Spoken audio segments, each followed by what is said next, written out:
So we arrived at the campsite and our bear locker was malfunctioning. So MacGyver here, tell us what you did. Well, it would appear that the opening is too small for the doors, so the doors don't want to close. You'll note that there are bear lockers everywhere around us, but we can't use them because they're reserved sites that nobody's been at. So this is our shit locker. And so you had to kind of MacGyver a little bit there, see? But you had to put yourself a little strap so you can pop it open. So we're gonna try it now. You crank here and then you just open it like that, really.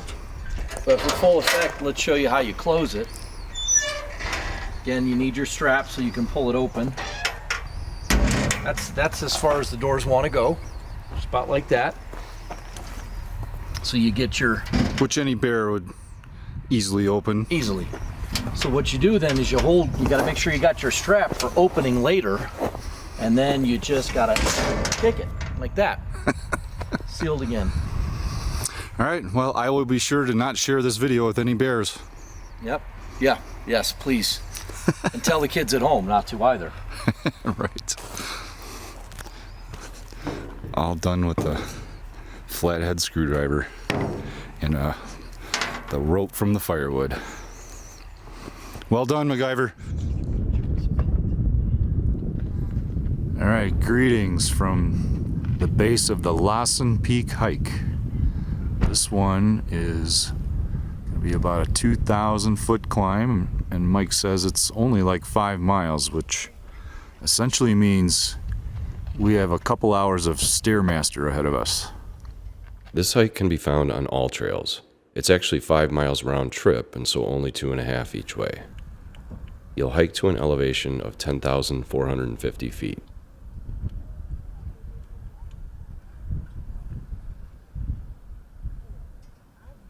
This is a popular trail with few places to hide from view. The only restroom is located in the parking lot, so be sure to take care of any business there before you start your hike. Up that spine right there on the right, I saw people walking. You can see them right now. You can see somebody, Oh my God. in white and orange maybe. So that's, we're gonna head up over there.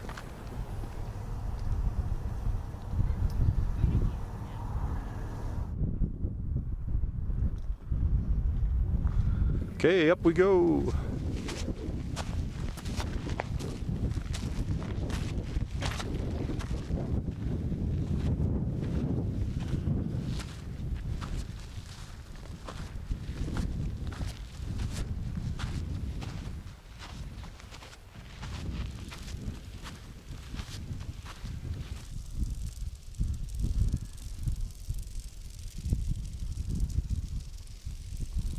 Well, I wouldn't want to take that trail anyway. No way. Why do you want a shortcut?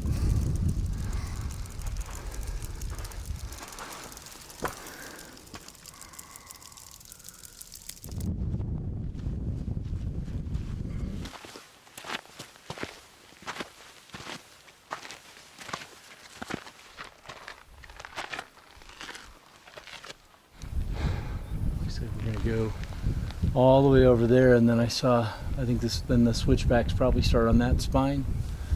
You just start working your way up. I just saw somebody in that rock flow. Yeah, I can see.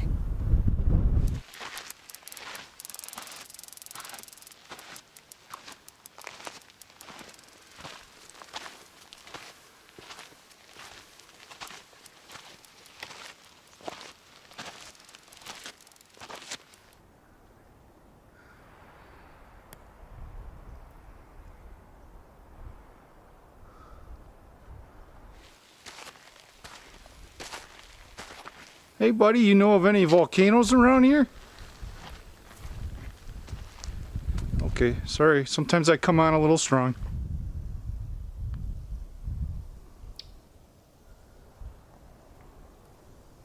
This little freeloader has apparently learned to expect treats from people. I'm guilty of it too, but we shouldn't feed the wildlife.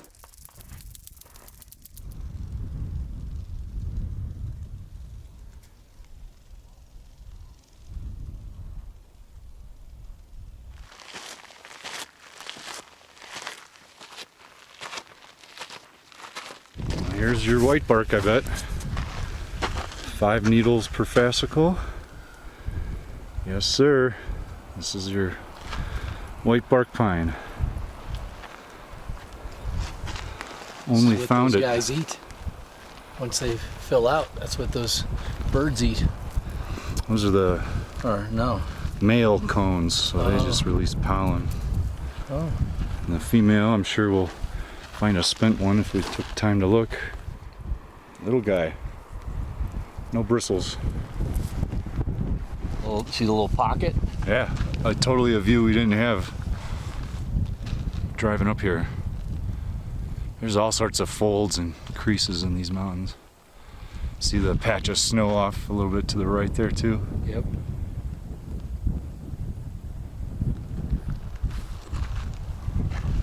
Beautiful.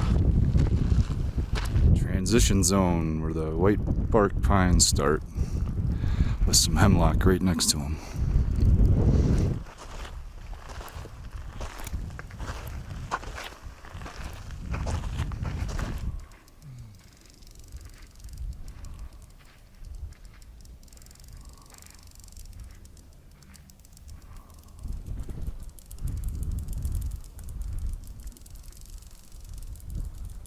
Well, it certainly is a steep climb, but it's not technical at all. There's no dangerous ledges or places where your footing would get tricky. Oh, you don't know that yet. I shouldn't jinx us. No, it's very much just a slow and steady grind on up.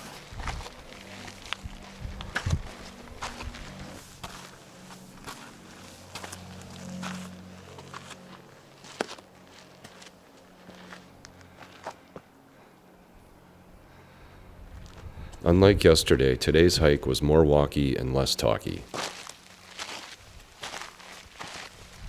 In my experience, the first night of a vacation tends to be when you let loose a little, and that night for us was yesterday. We had fun, but this morning I woke up to a shamefully high pile of empty beer cans next to the fire pit. And as I was cleaning up and moving the cans to the recycle bin, I may have even discovered a second pile of cans underneath the camper.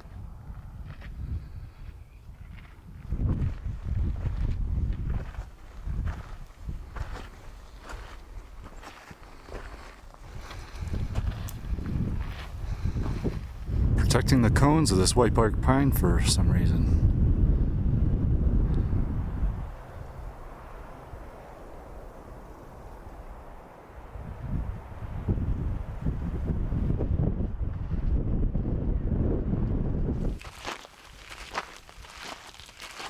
White bark pines are one of a handful of closely related, high-elevation, 5-needle pines found in the western U.S. They are all long-lived, including the bristlecone pine, which is the longest-lived non-clonal organism known on Earth. Across its range, Pinus albicaulis has been very much depleted by a blister rust disease caused by an introduced fungus from Europe.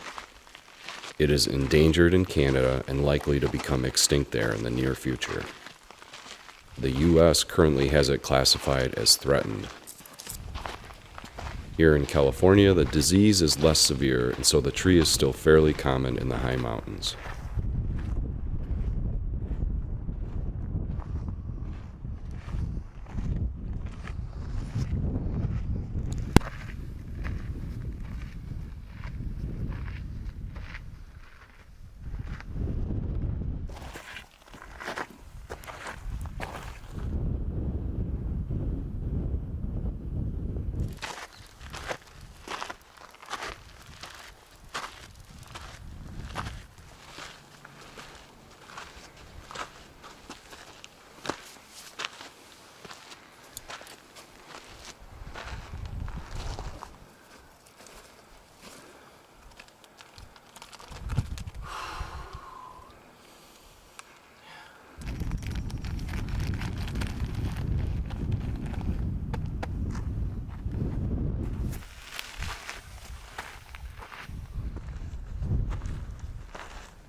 I do, yeah.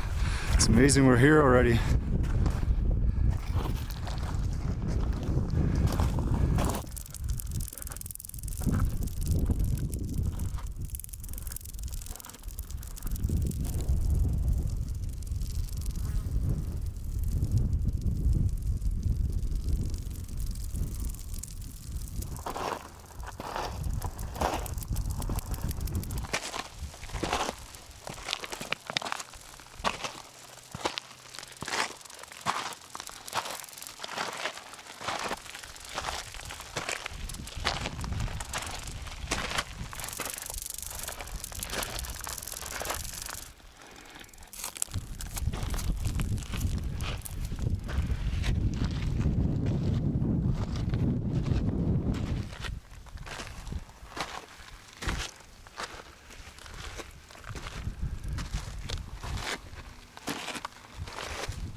The insects making all the noise are known as crackling forest grasshoppers.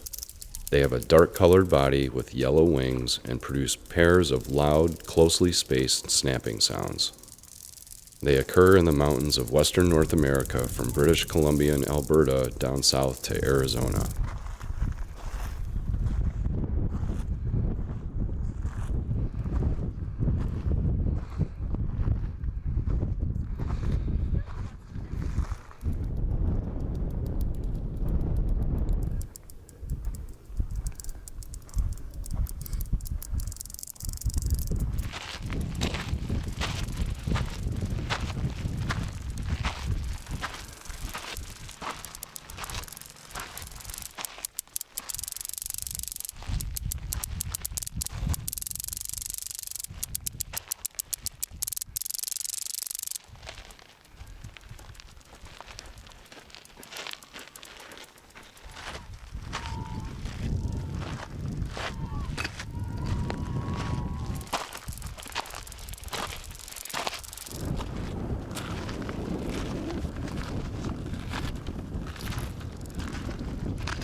Hey, hey. Looks like we did it. In record time.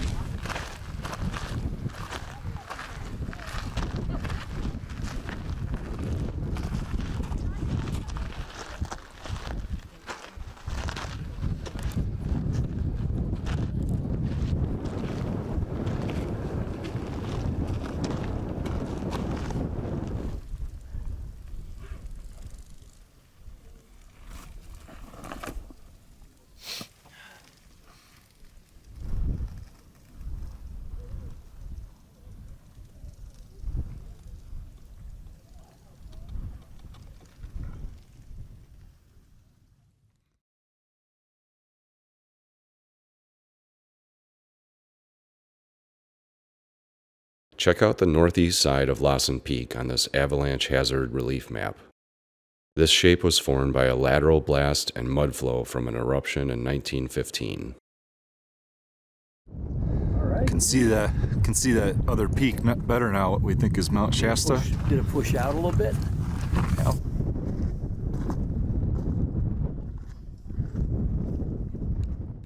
This sign names some of the features that can be viewed to the south of Lassen Peak and discusses the different types of volcanoes that exist here. The path down is clearly visible.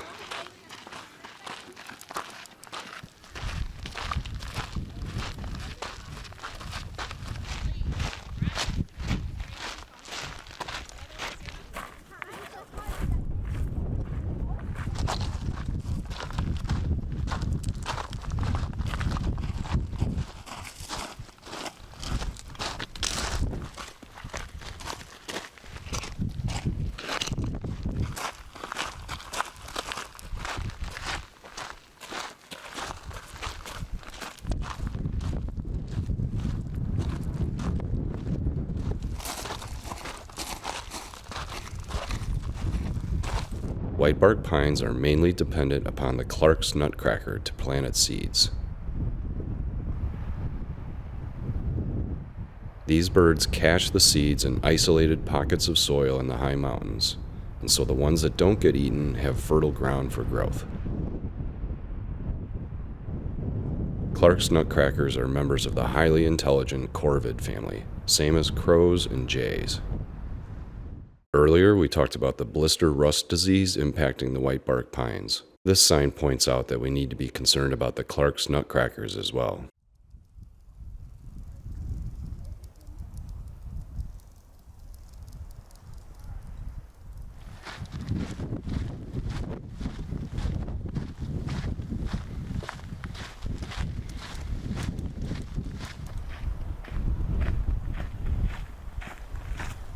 Awesome spot. He's so well camouflaged.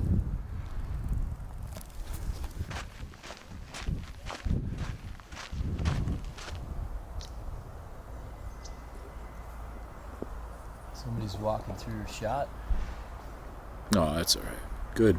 Gives it, when there's a person there, it gives it a good sense of scale.